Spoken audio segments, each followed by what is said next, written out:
This podcast is sponsored by nobody. Hey dudes, welcome to Splat from the Past, the only 80s themed horror sci-fi show where things can get totally radical. Now today I will be talking to Iris Klein. She played a Lizzie in the cult classic The Warriors. She was also in Kramer versus Kramer, Partners, a very funny gay comedy from 1982 celebrating its 40th anniversary. She left the business in front of the camera and became an acting teacher. And she's also a filmmaker. She made a film back in 2004 called Tricks. And she made a short recently called Spike Heels. And we're going to talk about all that stuff today. And I cannot wait. She also guest starred on MacGyver, Larry Sanders Show, and she was in An Eye for an Eye, John Schlesinger movie with Sally Field, and she's had an interesting career.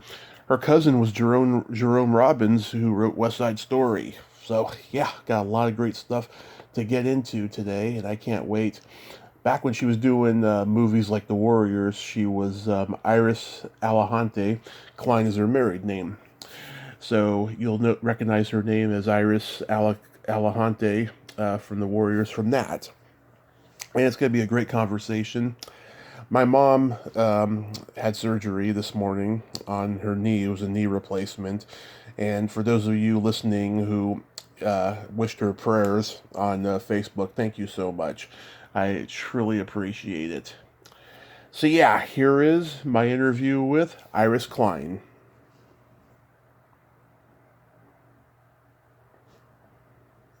So, going back in time, I was reading that Jerome Robbins was your cousin, and that when you saw West Side Story on Broadway, that was it for you. You wanted to act. Well, that's the truth. I mean, the experience of seeing West Side Story on Broadway, and this is when I was 5 years old, so it was I believe it was Mm-hmm. yeah. You're break. You're. It was, but there was no curtain. It was a very different experience. Again, it was the first show, but it was extraordinary. Live orchestra right in front of you, Yeah. and the performances, the dancing, the songs, everything about that show is spectacular, as far as I'm concerned. So I was very moved and inspired, and between West Side Story and then at 12 seeing Richard Burton and Elizabeth Taylor reading Shakespeare rhetoric and verse in a theater of 40 people because it was an invited audience. Mm-hmm. My mother, Janet Alahanti, worked with Philip Burton, Richard's foster father, and so Philip invited us.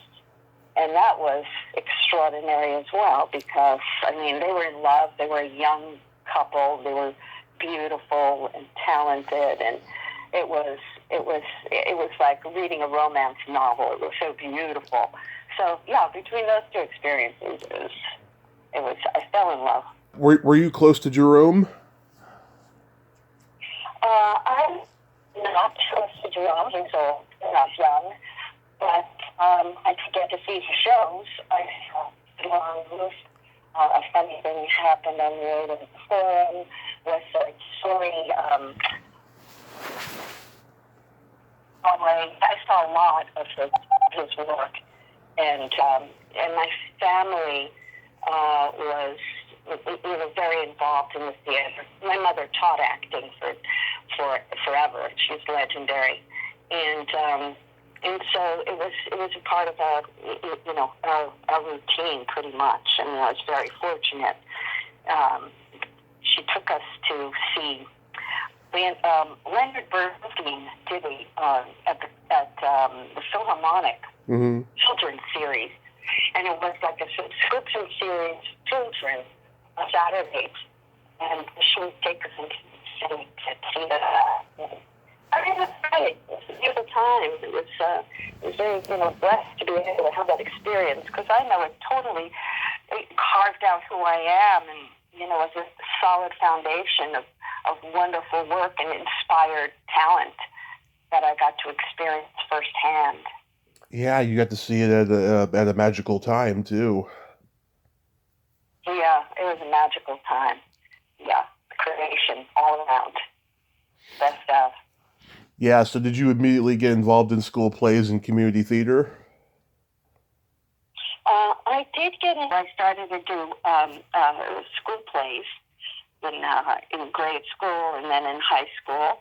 And but I was going into the city with my mom as a child. I was going to Manhattan and taking classes there, dance and singing and acting classes, because she would go into the city every day, and on Saturdays I'd go with her and take classes. She was teaching acting at that time, and studying. And she studied with Meisner, and then later I studied with Sanford Meisner.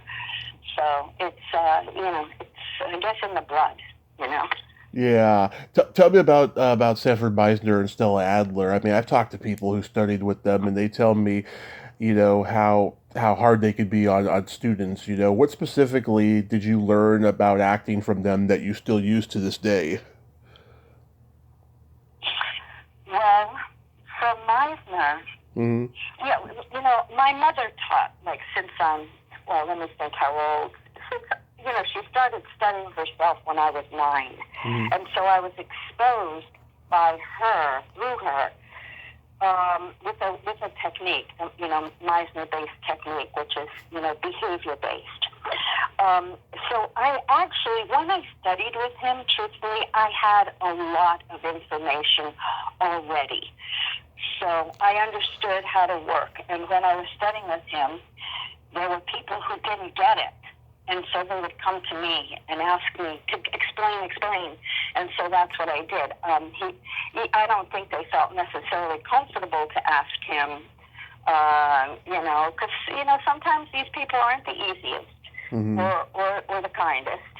And so, I understood the work. So I was able to assist them.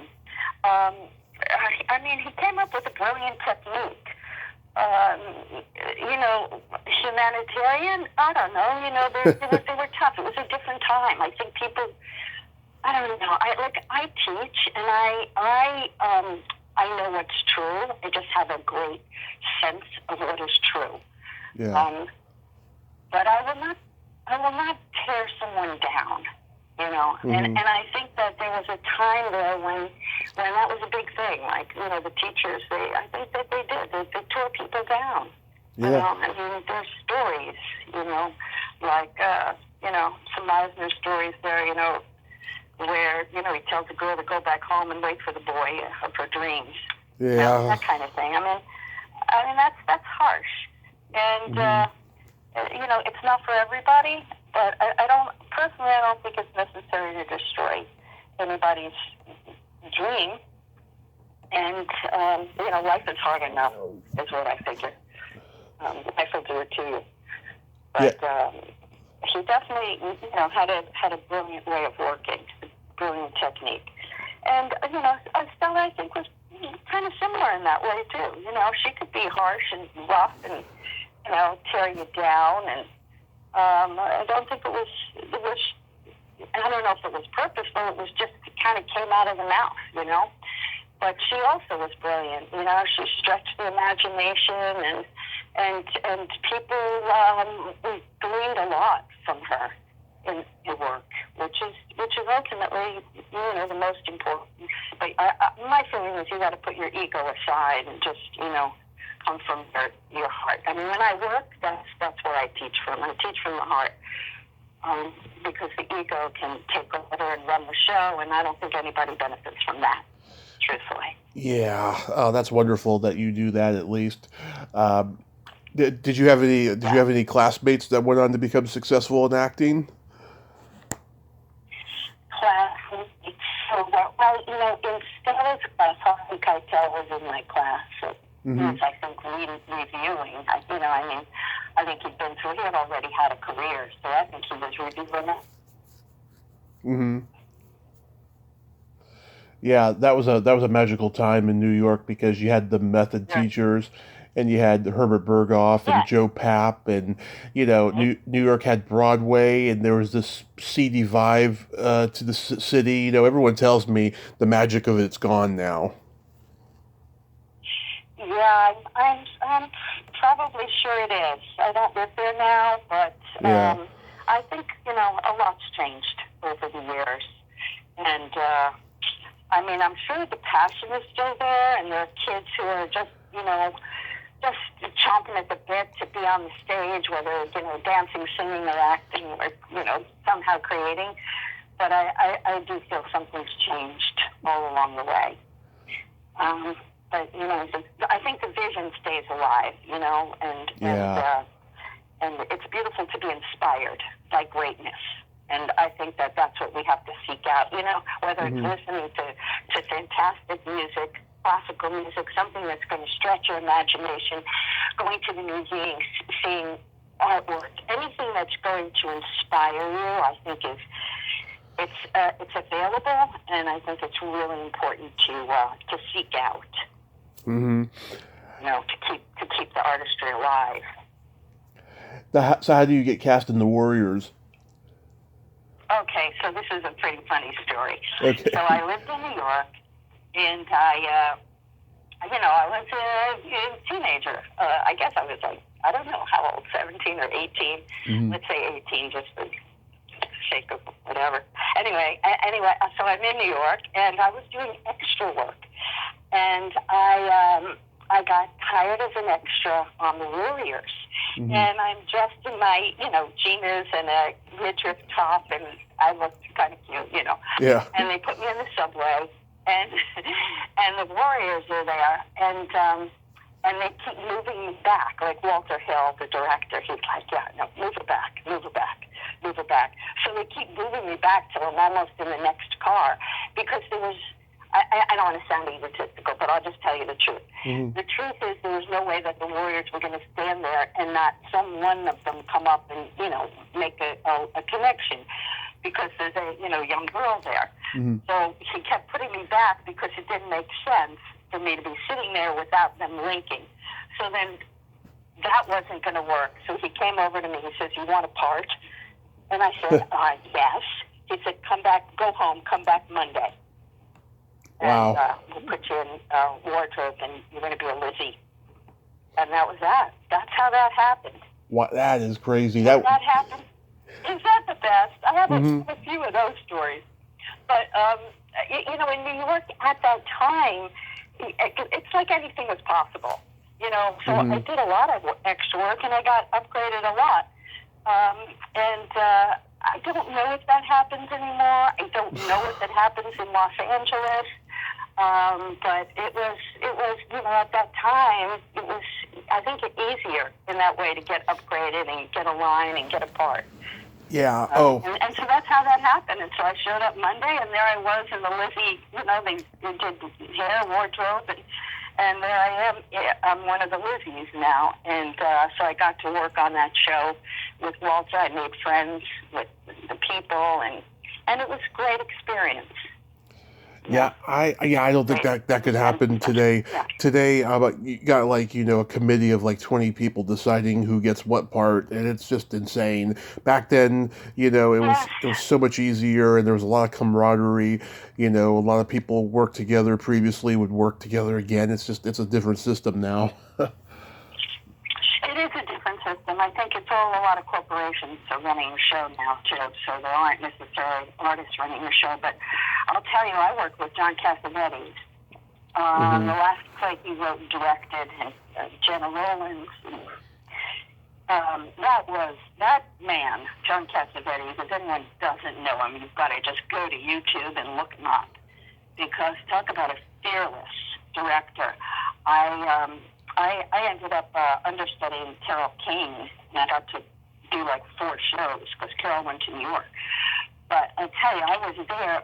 Someone told me that he was rehearsing a show, and I went down to the theater. I didn't care. I was sweeping the floors. I just wanted to be in the room and have that experience. And so I went down to the theater, and I'm watching rehearsals, and I'm there every day. And then he has me helping Jenna like learn her lines. And then he had to go off and do something. No, Carol was leaving the show to go to New York for something. And he turned to me, he said, I want you to understudy Carol. Now, he had never seen me work. Mm-hmm. This man was a visionary. He knew, he just trusted his gut. And so I had an incredible opportunity, and I did the show, and it was fantastic. And he called me up, and he was like, excited after the first night, and he was thrilled, and he said to me, for the second night, don't weigh on the last night's performance, which I totally understood. You got to be completely present. You can't ride on yesterday's coattails. So that was an extraordinary experience, and talk about. I don't know. Are there those visionaries now? Can we afford to have those visionaries now? Because the movies are so expensive and whatnot. I suspect that I'm going to say that I suspect there's a lot of young talent out there that are visionaries, and that they're going to trust their instinct and understand, how it works beyond just the dollar sign. And so Absolutely. I love visionaries. I love them. There's just such a fearlessness in John, a fullness. As an actor, as a writer, as a director. I went to his memorial Mm-hmm. After he passed, and like Paul Mazursky got up, the director, and Mm-hmm. he said he was working at a vitamin store in New York. I think it was like 57th and 7th. I think it was over there. Anyway, he was working the vitamin store. I think his cousin owned it or something. And John comes into the store, and he knows him because he's friends with his cousin who owns the store. And he says, you want to act? He says, yeah. He says, come with me. And Paul takes off his apron, Mm-hmm. and he takes him down to this to some building in Manhattan, takes him up the elevator. He says, I got your actor. Here he is. He's amazing. He's incredible. And that was Paul got his first job. But, he knew something. He had a gift, and he had a fearlessness that it was very inspiring to work with him. He just goes all the way. He takes it to the wall, which is really exciting. So I would recommend anyone to just go on YouTube. You can see him talking. He's interviewed, and he's in his movies, and he had a TV show in the 60s. I think you can catch a little of that too.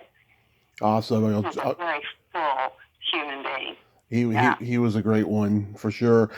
The Warriors came out during a wave of gang movies. There was The Wanderers, Boulevard Nights, Over the Edge, which is based on an incident that happened in my hometown, and my parents actually knew one of those kids involved in it. And all these movies got boycotted by the real street gangs, in the theaters. I mean, God, can you imagine that nowadays? That would just be crazy. People would be up in arms, terrified, all over the media. Yeah, I think that initially when the Warriors came out, it was Joe Walsh did the soundtrack, right? And I think that there were some incidences. I didn't know it was gang members, but I think that there was some stuff that did erupt when people left the theater, and they were very nervous about that because it was the time when there was a lot of that going on. But I'll tell you something. What I was told, maybe it's hearsay, but I think it's true. Warriors was made by Paramount. They needed a tax write-off. Yeah. And they thought the movie wasn't going to make any money. Oh, they used to do that. They made the movie. Yeah. Yeah. They made the movie as a tax write-off, and then it ended up being a cult classic. Mm-hmm. Yeah, they used to do that back in those days. They had some movies that made a couple $100 million. They say, okay, let's make some movies to throw them away, Yeah, exactly. I wish they'd still do that, because they some great movies came out of that. Yeah, they sure did. Absolutely. Did you become close with any of the other girls? Oh, yeah. I met Doran Clark. She and I became very close, and then she was living in New York at the time too. Then she moved out here, Mm-hmm. and I moved out here like a year later, and I stayed with her. And then we're still friendly, so we both have we stay in touch. And the other girls I didn't really get in touch with. I was who else there? I mean, Walter was great. He put me in his next film, Crossroads. Oh yeah. Had a little role in that. They changed the ending, so they couldn't use my part because they changed the whole direction of the film. But he's a man. He's a beautiful guy, really kind, very kind, and I think he's visionary too. Oh yeah, he's one of my favorite directors of all time. I grew up loving all his movies. My dad and I, we used to watch 48 Hours when my mom wasn't home. Yeah, that's a lot of fun. Yeah, he's a beautiful being. Yeah. Yeah, for about 7 months now, me and Dee Dee Ben-Ray have been going back and forth about doing an interview and stuff. That's great. Yeah, That's great. Yeah. she's an interesting force of nature. Yeah, I remember. She's very sweet. I like her. Yeah. I see her on there's a Facebook group. I think it's called Lizzie's House or Oh yeah. Lizzie's Party House or something like that. And it's fans who put this page together and gather, the girls. And so I think that most of us are on there at some point. Mm-hmm. But yeah, the Lizzie's House or the Lizzie's Party House, you can probably find it on Facebook. It's a group. Oh, that's cool. Yeah. Fans started. Yeah, there are diehard fans. I get different parts of the world. They'll send a picture from the warriors I've never seen of myself with, James Remar or myself with, la la la. And I'm like, wow, I never saw this picture. Thank you so much for sending it. It's, they, diehard fans of that movie for sure. Yeah, I've talked to Apache Ramos, Tom Waits, Charlie Zucker, who was like in the early crowd as a gang member, didn't it? Yeah. Rob Ryder and I have been going back and forth too. I reached out to Jerry Hewitt 1 week before he passed, so I never got to talk to him, unfortunately. But yeah, I mean, I've always loved this movie though, and one thing I never noticed until I watched it again recently. This movie has a real feminist aspect to it because you got Mercedes Rule stopping James Remar from committing rape by handcuffing him to the bench because she's an undercover cop, and then you have a radio DJ who's not only a woman but also an African American woman as well, and that was so unheard of in those days. I just love how the movie is very feminine in that way. Yeah, I totally agree with you. Yeah, very powerful. I mean, the Lizzies were powerful women. Yeah. I mean, yeah. We had each other, and it was powerful. Definitely, I hear you on that. I feel that Walter is, he makes westerns, he makes really movies mostly about men with men. Yeah. But I think he has a beautiful touch with women. No doubt. So he certainly does. Then next you do Kramer versus Kramer. How was that experience? Okay, so there again, that's a pretty funny story. So I did not live far from where we were shooting. I lived in Manhattan, and we were up at BBDO, which was a big advertising agency on Madison Avenue. I believe that's where we shot it, on that location. And we're up there, and I'm an extra. And it's a party scene, and I don't know if you remember, but when Dustin made a job in order to custody of his he doesn't have a job. He's going for job. Right. And then he goes up to this advertising agency. He gets the job. So he gets hired, and he's all excited. And so on his way out, big party scene, he comes up to me and says, "Merry Christmas." And I say, "Merry Christmas." And I got upgraded for that, and I still get residual checks because that was a blockbuster. Yeah. And it paid for my insurance for 10 years, no joke. Yeah.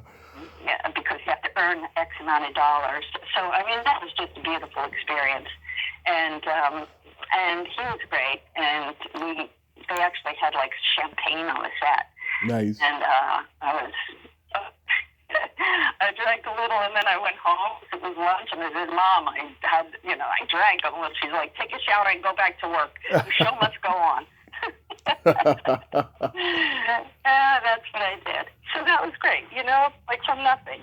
So it was a beautiful time to be in New York doing all that. Robert Benton directed. Yeah, Robert Benton and Nestor Almondra. Mm-hmm. How you saying his name? The director of photography. He had done Heaven's the Richard Gere. Which one was Richard Gere? Linda Mann. I think it was gorgeous. It was about Hemington Wade. Heaven's Gere. I'm sorry, I can't remember. Days of Heaven, I think it was called. Oh yes, that's Terrence Malick. Exactly. Yeah. So Nestor had shot that, and I saw that, and it was extraordinarily beautiful. And I went up to him and I said, "I have to tell you that Lizzie was so beautiful." And he said to me, "It's very easy to take beauty and make it look beautiful. This is the tough stuff." And this was the advertising agency, the interior full walls and desks and, cubbies type thing. So I always love that, Yeah. Yeah. How about making Partners? Partners was great. I worked. These are kind of funny stories. Mm-hmm. That job, I actually did go in and get a job.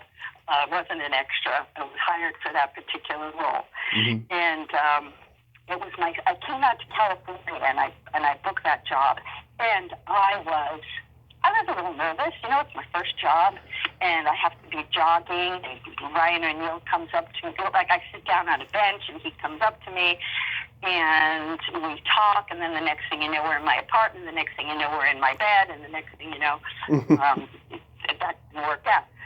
So in the bed. But what happens is it's my first job in LA, and I'm very excited, and I'm kind of running to get myself set up, and Ryan comes up to me, he's like, "What are you doing? Just stop running, they'll spray you down." And he was kind of rough, and I'm like, "Oh my God, this is my first job."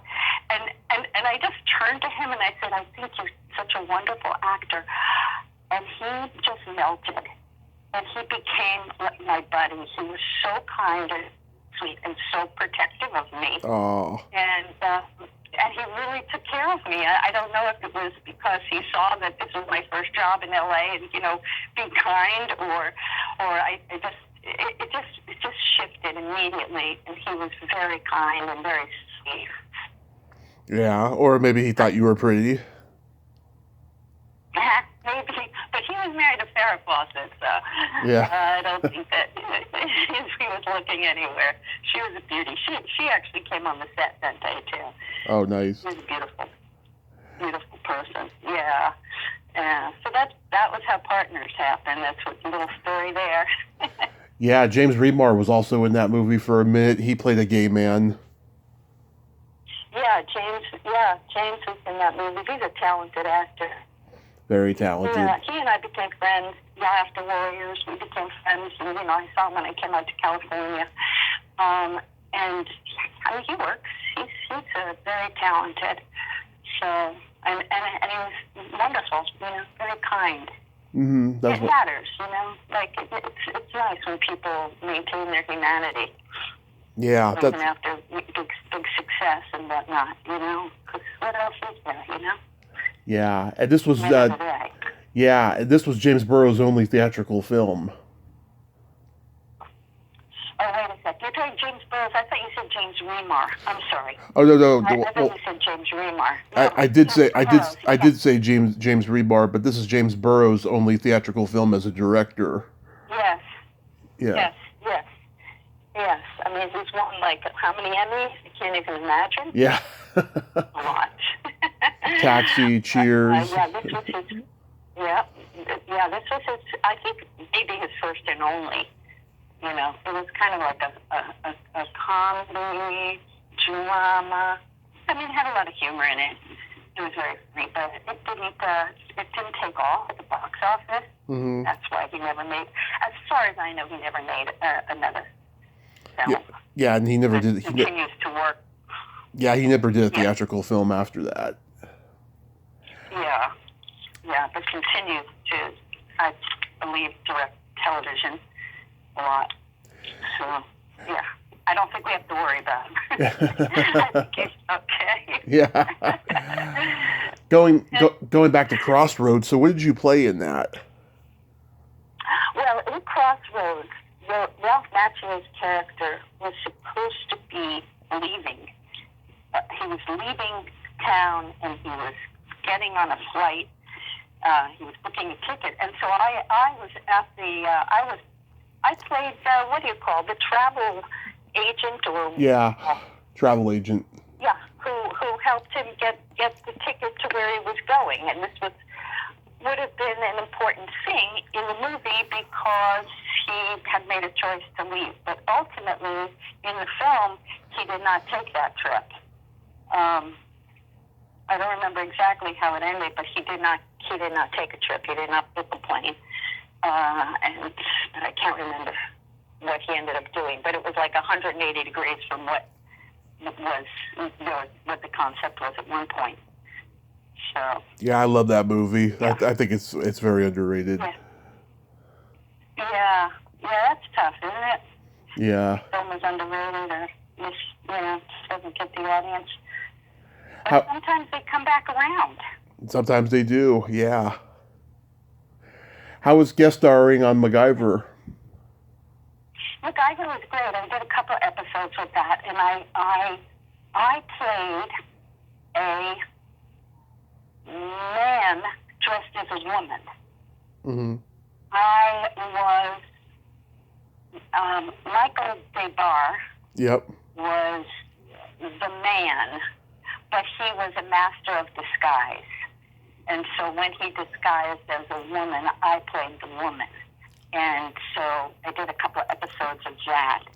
And MacGyver recognizes, he sees something, a mannerism of something, and then he puts together that this is a disguise, that, this is the Michael DeBar character. So, but that was great. I loved it. I auditioned Henry Winkler. I think he must have been a producer on it. He was in the audition, and the director, I think Cliff Bowles was a director, or Cliff Boyle, and that was great. It was just they knew what they wanted, and I did a good job and got the part, and then it was continued again because that character came back, and that was good. I enjoyed it. Richard Dean Anderson is very nice, very very sweet guy to me. Yeah, I've interviewed Michael Yeah, I've interviewed Michael DeBar's ex-wife Pamela, who's the greatest rock groupie of all time. Yeah, she is. Yeah. Yeah, that's great. She's a sweetheart. She's got a lot of great stories. Oh, a lot of great stories, and she's an absolute sweetheart too. How about the Larry Sanders Show? The Larry Sanders Show was a lot of fun. I did a couple of those, and he's a doll. Gary was really sweet. It was a lot of fun, and we became friends. And I was friends with his girl, fiance, Linda. the set. We became friends, and we still talk and see each other, and that was a lot of fun. I enjoyed working with him. I enjoyed working on the show, and he's a beautiful. I paint, and he actually he does much of my artwork, and he was never came over to my house for artwork, and we were friends. I'd go up there and we'd spend time together. Yeah. And he was a very, creative, neurotic creative. Brilliant.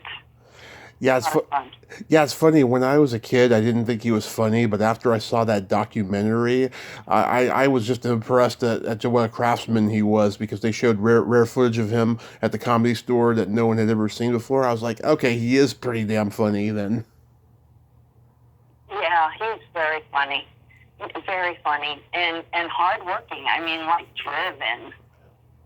And the thing is, you don't actually see the work. It's like you wouldn't have known that, or you didn't see the funny. You saw it behind the scenes. But he's, these guys are driven, man. Absolutely. Another great director you worked with was another great director you worked with was John Schlesinger on Eye for an Eye. Yeah, John Schlesinger was extraordinary. He was, what a visionary he was.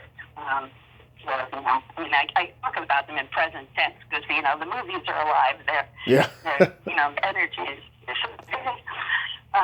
was a beautiful man. Looking with him, and again, he too was a friend.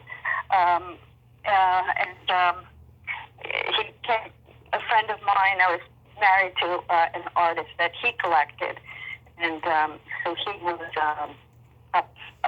would go up to the house frequently, and there was always, it was like a dinner table of 9 or 10 people, and it would be Sally Field, and it would be Roddy McDowell, and it's always very exciting. The people that would go to his house at the time. It was beautiful, and I enjoyed working with him a lot. And just, these are visionaries, these people. Mm-hmm. That's the key word for this.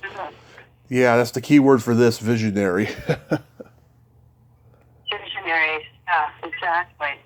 And, just let me just go back to John Cassavetes for a moment. He did a movie called Shadows. It was the first time that a black and white person kissed. Yes. In film. Shadows, I believe it's called. Yeah. That's pretty amazing, isn't it? It sure is. It sure is. It's very courageous. Yep. It was so loving scene. And, that was true.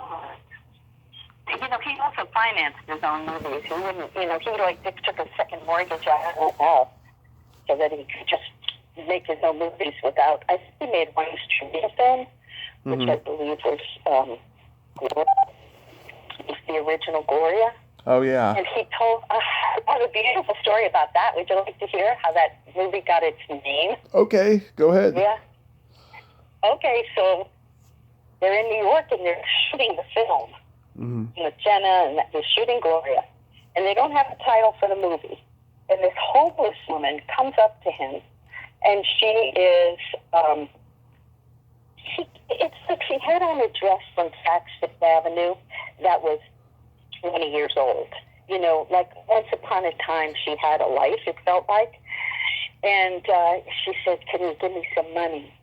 And he takes out $100 bill, and he says, "Take this and go over to New Jersey because you could stay for, at least a week with this money." Mm-hmm. And she says, "Thank you." She's very elegant. And she walks away, and he calls out. He says, "What's your name?"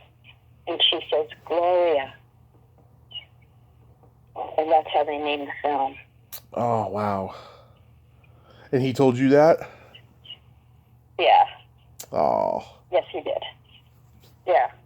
Yeah, beautiful. Yeah, beautiful story. Yeah, I forgot to mention, I always loved his performance in The Dirty Dozen. I believe he was nominated for an Academy Award for that. He was Best I Supporting think Actor. so. Yeah, Best Yeah. Supporting Actor. Yeah. Yeah, extraordinary actor, extraordinary talent. And you know what? He told a lot of stories. You know, let me tell you something about this play. Mm-hmm. The play that I was in was called A Woman of Mystery. And Jenna is a homeless woman who had her daughter and her husband in a car accident years back, and she's kind of got amnesia about it. And, you know, she's got mental health issues. Right. She's on the street. So in between acts, he goes downtown to the Bowery with, you know, one of his guys, and he finds guys down there homeless. And, you know, with like special skills. One guy knew how to play the piano. One guy knew how to throw plates. Mm-hmm. I think his name was Whitey. And he went downtown and he found like 4 or 5 of these guys. So when we were changing acts and, you know, the set is changing up, he has these men one at a time come out and perform. Wow. And then in between, he'd go back and spend time with them, talk to them. So, you know, that's who he is. I was actually leading somewhere else for that, but I kind of lost my train of thought. But I thought that was fascinating, you know. Yeah, absolutely. Got the guys in the street, and it's a homeless situation. She's on the street, so brilliant. What made you want to write and direct with Tricks? Well, I was married, and Jim is an artist. Jim writes and, you know, paints and everything. Mm-hmm. Renaissance man. And he had written these monologues that were incredible about mostly women of the street. And they were like, they just channeled through them. They were amazing. And so we thought, and a singer-songwriter. So, and we had like 13 songs for the show. And it was amazing. We thought, wow, this is a play. This is a Broadway musical. And so we started writing a Broadway musical. Yeah. And then we realized, you know, we're in California. This is like put up a Broadway musical. Why don't we write a film script and make the movie? And so that's ultimately what we did. We took the songs out of it and wrote it as a movie instead. And then we got a beautiful cast together and shot it in 3 cities in 23 days.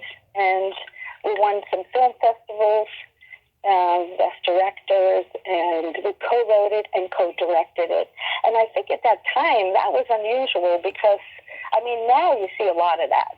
You know, you see a lot of co-writers and, you know, couples or brothers and sisters or, you know, But at that time, I think there weren't. So it was unusual. But Jim would stay with camera, mm-hmm. and I would stay with the actors. I'd stay in the room, and he'd stay in what's called Video Village. Mm-hmm. And so he could watch it from there, and because his eye was, you know, like on the vision of it, and I would be with the actors assisting with any direction there. So I loved it. It was a lot of work, and I enjoyed it a lot. And I'll probably be doing more directing. I have done some more directing, but right now what I do is I coach actors on a lot of work, on a lot of shows, and so I'm in a sense directing, but from behind the scenes. And I'm not directing necessarily the entire vision, but I'm directing if I'm directing an actor, I'm envisioning the scene and what needs to happen and how to bring it to life. So, and when we made Tricks, 3 Janes, mm-hmm. Michael Murphy said of us, because he loved, you know, working with us, and he'd worked with some of the greats, you know. Oh, yeah. Robert Altman and Woody Allen.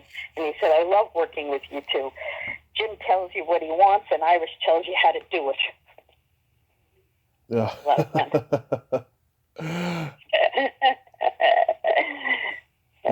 Yeah. Beautiful.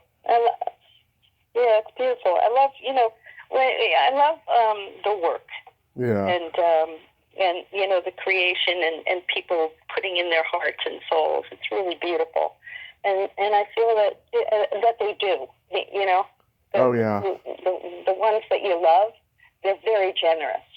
The actors that I am attracted to are very generous actors. They're not there for themselves, by themselves. It's a very collaborative effort, and they're with each other and, supporting each other in the best way. Yeah. And that's what I love, is a generous actor.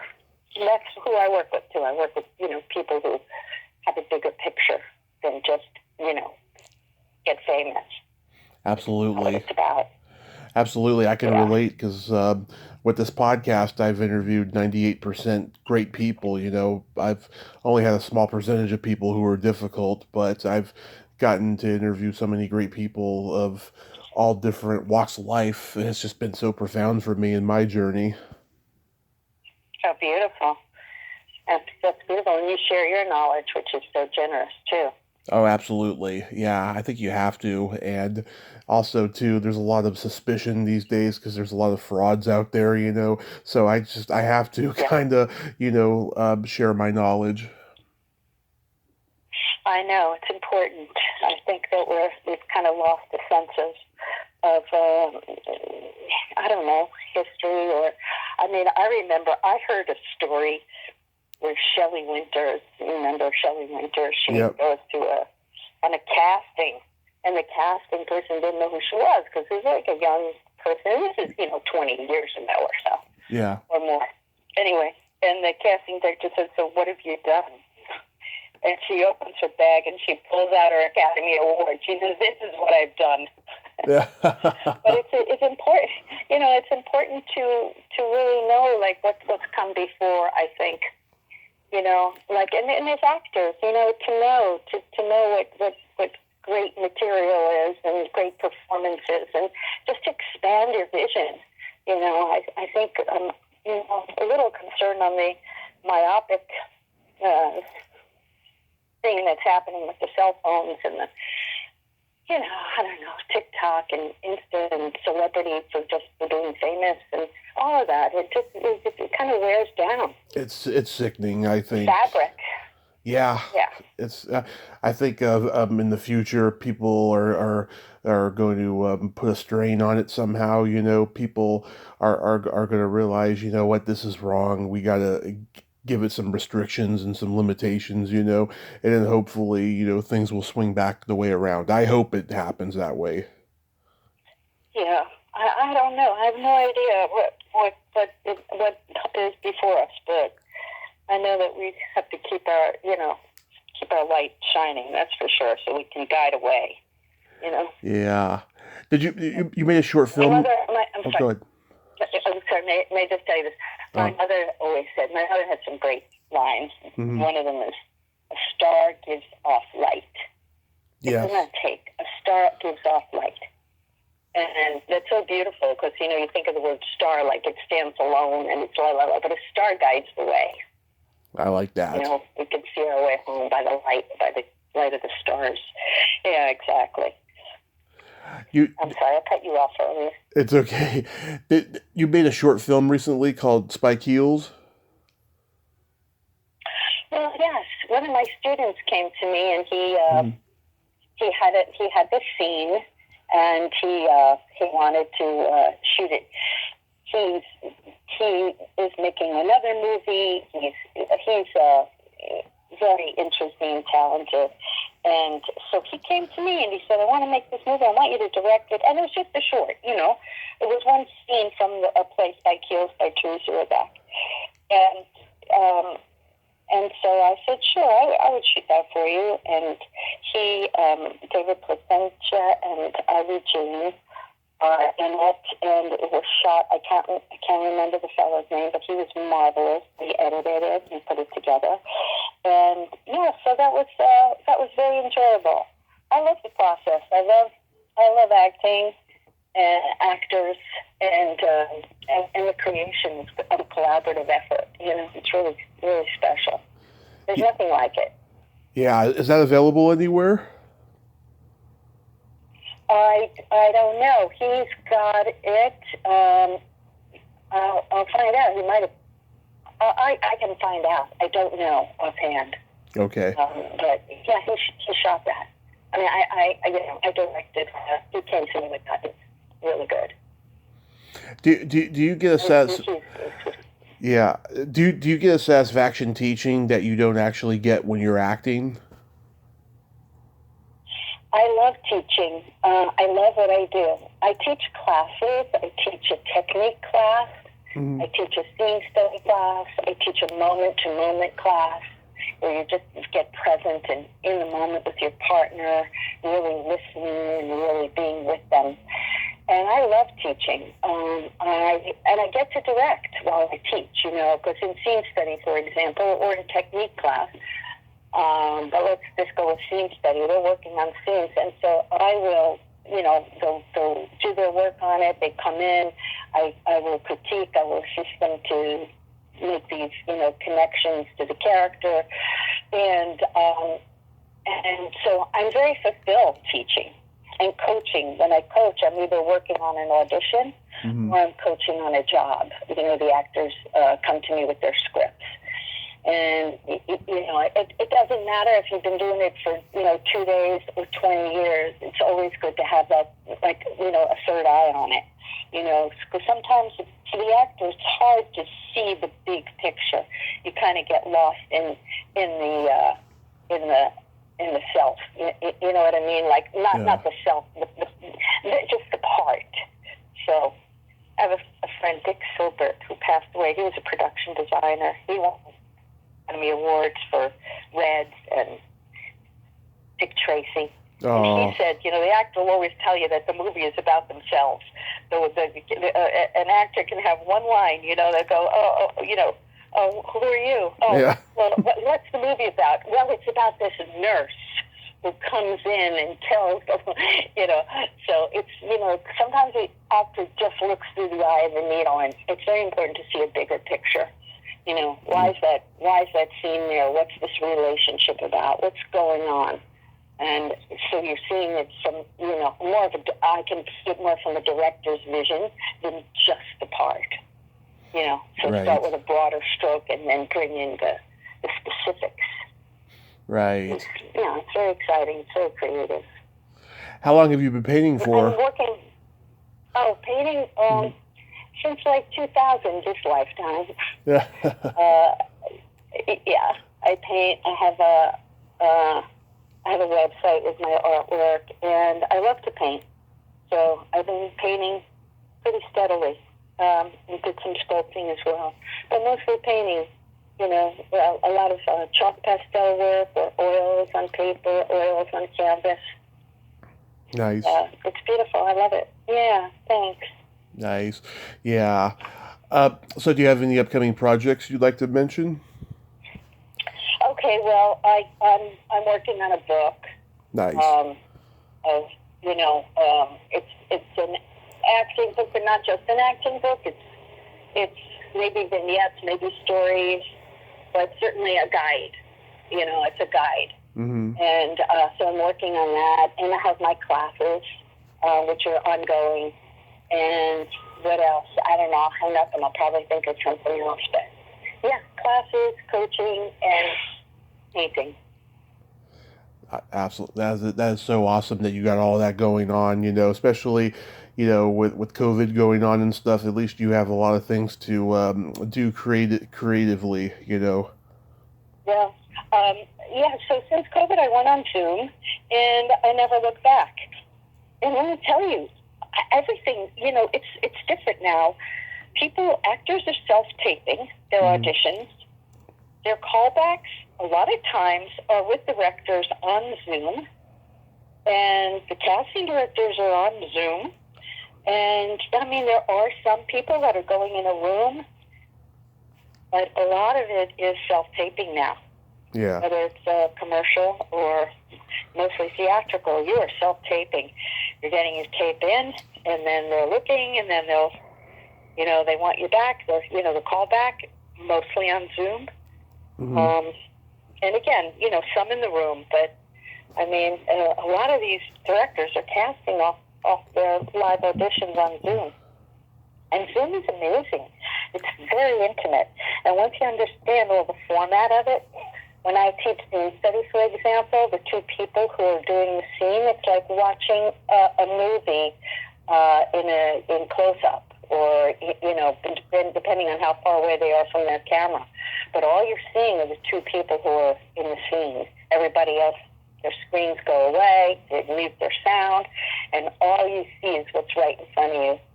And it's beautiful. It's phenomenal. It's so intimate. I'm just blown away by it. And also, what I love is when I'm critiquing, when I was in the room, I had a theater, stage, lights, da-da-da-da. But everybody except the two actors who were performing would see my back. I was talking to the actors who were on the stage. So everyone else is behind me. Now on Zoom, my face is right there, so they can see and listen without having me talk to my back talking to them, which I think is fantastic also. So once you know how to navigate that program, I think it's extraordinary. Absolutely. And truthfully, I don't miss the room. Every once in a while, maybe I go, oh, yeah, but no. The truth is, I don't miss it. I think it's so fulfilling because it's so intimate. Yeah, everyone's trying to get me to do Zoom, and I don't like it. During the pandemic, people were doing Zoom Comic Cons and stuff, and I was watching them on YouTube. I was like, this is so awkward. Telling the celebrity what picture you want signed and stuff, and then talking to them with all these other people watching. It was really weird. Yeah, I haven't seen that, so I don't have that experience. Yeah. I just know from the work that I'm doing, or, someone had a birthday on Zoom during COVID, and that was fun, But I haven't had that kind of experience that you're talking about. Speaking of Comic-Cons, have you done the Comic-Cons with the Warriors cast? I have not done that. I work sometimes with Alicia Day, and she goes down there and does a lot of that. But I have not been to one of those. I guess someday I'll have to go. Yeah, I'll have to find out where and when. It's never been something I've been drawn to. Yeah. They're not for everybody. Especially. Yeah, not for everybody. But I love that it exists. I love community. So whatever, I think that's beautiful. Yeah, Michael Beck was going to be a lot of joy.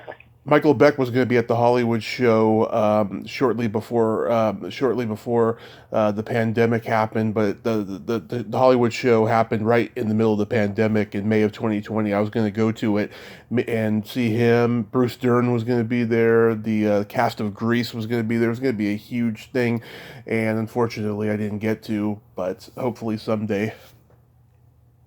Oh, yeah. Someday you'll do that.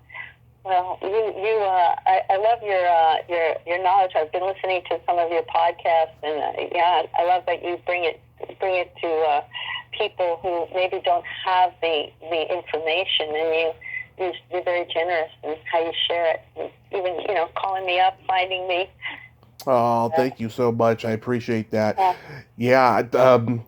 Yesterday, as I was advertising that I was going to be talking to you, the first person who responded was Rebecca Forstad.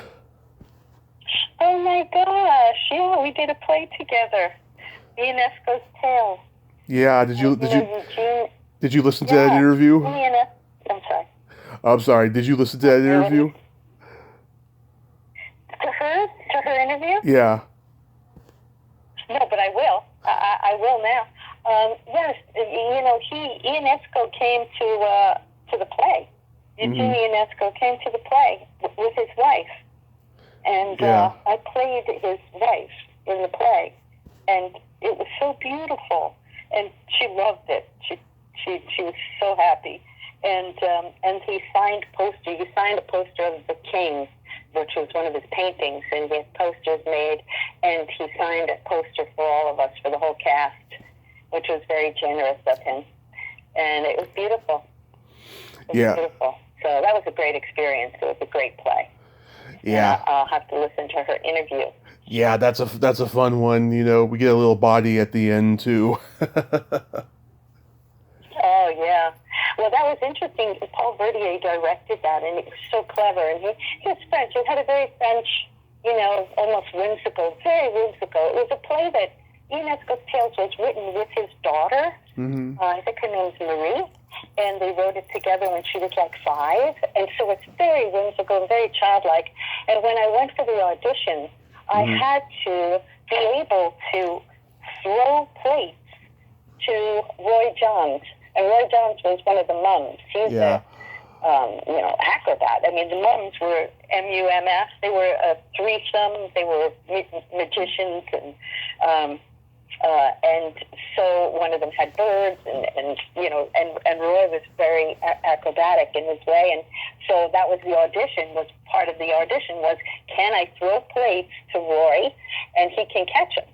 And that was important. And fortunately, here I am in the audition, and I'm in the bed, and I had to throw these plates that they had made. It had like a fake scrambled egg on it or a fake Bigfoot on it, and I had to throw them. And fortunately, I'm left-handed, and it was with my left hand I had to throw because he was on my left side, and I was able to just nail it. And I saw the director look like, wow! I don't know if that's why I got the part or not, but I definitely got the part, and I know that was a part of it. If I could not throw those to Roy, I do not think I would have got hired for that. Well, Iris, I want to thank you so much for coming on today, and I hope you have a happy 4th of July, have a great summer, and just be safe out there. Thank you so much, and you're welcome, and thank you for calling me up, and it's a pleasure talking with you. Oh, thank you. And, be safe out there and enjoy, too. Thank you so much. You have a great day. Thanks. You as well. Bye-bye. Okay, bye-bye. Well, there you have it. Iris Klein, ain't she a sweetheart? What a great lady, huh? Very passionate about the arts and acting, and I couldn't agree more with what she was saying about people who are, creative. I love talking to her. Well, until next time, this is Tommy Throwback Kovac saying there's no shame in living in the past because the present sucks. Later, dudes.